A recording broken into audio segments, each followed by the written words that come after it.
90% of people will fail this investigation within the very first minute. Do you consider yourself more observant than the rest? Are you ready to uncover a secret that the ocean tried to bury forever?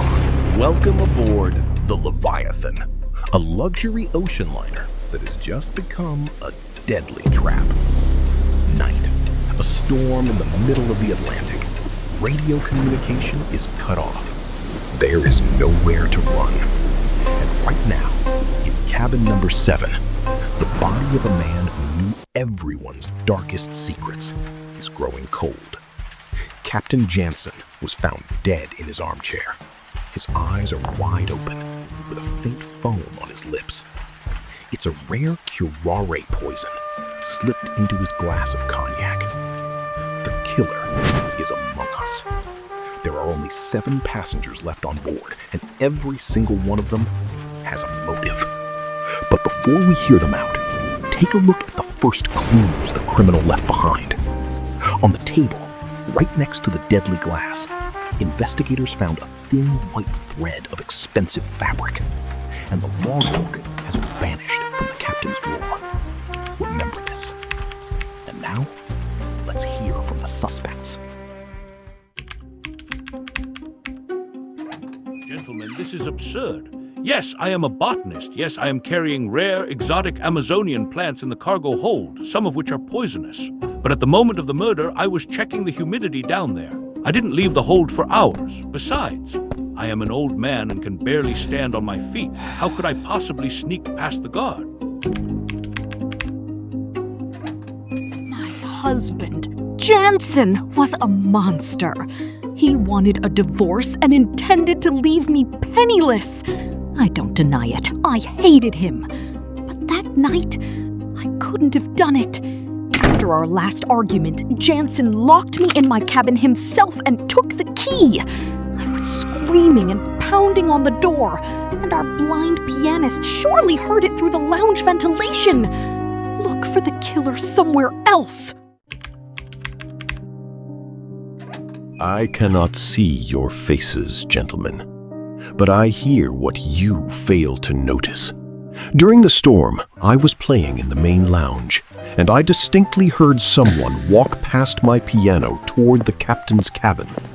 No, I couldn't hear their footsteps because of the thunder, but that person smelled of expensive perfume with a sweet scent of vanilla. Oh yes, I also heard Lady Jansen screaming behind locked doors in her cabin. But then, everything went silent. Vanilla? But that's the perfume the actress uses. The case seemed almost solved, if only the investigators hadn't started digging deeper. There are far too many filthy secrets on the Leviathan. What drama! Perfumes, desserts, wills! Detectives, are you really wasting your time on this trivial paperwork? Yes, I knew Captain Jansen. Yes, we had mutual financial dealings. But his death to me is merely an unfortunate loss of a business partner. That night, I was sitting in the corner of the main lounge with a glass of wine, right opposite our blind friend's piano. I didn't go anywhere. By the way, if you really want to know who did it, you had better ask the first mate. I saw him fly out of Jansen's cabin, red with rage, just 5 minutes before the captain went silent forever. Yes, I hated Jansen. That old bastard degraded me for years and promised to let me rot on this ship. Yes, my dress uniform is white, but I am no murderer. An hour ago, we had a brutal fight in his cabin over the navigation charts. I stormed out, slammed the door, and went to the galley to get some coffee. Ask the chef. He saw me. The investigators head down to the galley to see the chief chef, a huge, grim man with a military past and a set of knives sharp as razors. That little pup The first mate did indeed come running into my kitchen. He was shaking with rage after his fight with the captain. He and I yelled at each other for about 10 minutes because he spilled my coffee. My theory? It was the first mate who slipped the poison to the captain during their argument.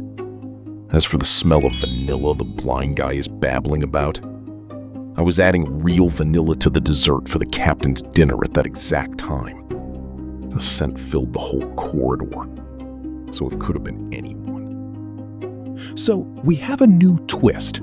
The first mate and the captain had a brutal argument right before Jansen's death. The first mate wears a white uniform, a potential source of that white thread. But he has an alibi from the chef. During the murder itself, they were shouting at each other in the kitchen. The web of lies was growing more tangled by the second. The investigator called for the bartender, who stuttered whenever he got nervous, to check who had bought cognac during that night shift. The bartender turned pale. His lips trembled. He was just about to utter a name, and at that exact moment, the lights came back on a minute later. Another corpse! The bartender! His stuttering tongue silenced forever. Someone drove a long ice pick, which usually sat on the counter, straight into his chest. But look at his hand. Before dying, the boy managed to tightly clench something in his fist. A piece of a dried green leaf. So, detective, all the cards are on the table. We have curare poison, an ice pick, a white thread at the first crime scene, a scent of vanilla that confused the investigation, a theory about the captain's fight with the first mate, an alibi from the chef, and a dried green leaf in the hand of the second victim. I'm giving you 10 seconds. Write in the comments right now, who is the killer? If you blame the first mate or the actress, you fell for the white thread trap. Yes, there were threads on their clothes, but how are they connected to the dried leaf in the bartender's hand? They aren't. Besides, the actress's alibi holds up.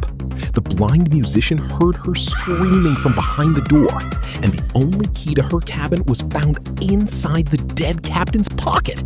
She physically could not get out. If your choice was the professor or the chef, you were thinking logically. The professor has leaves and poison in the cargo hold, and the chef has knives and worked with vanilla.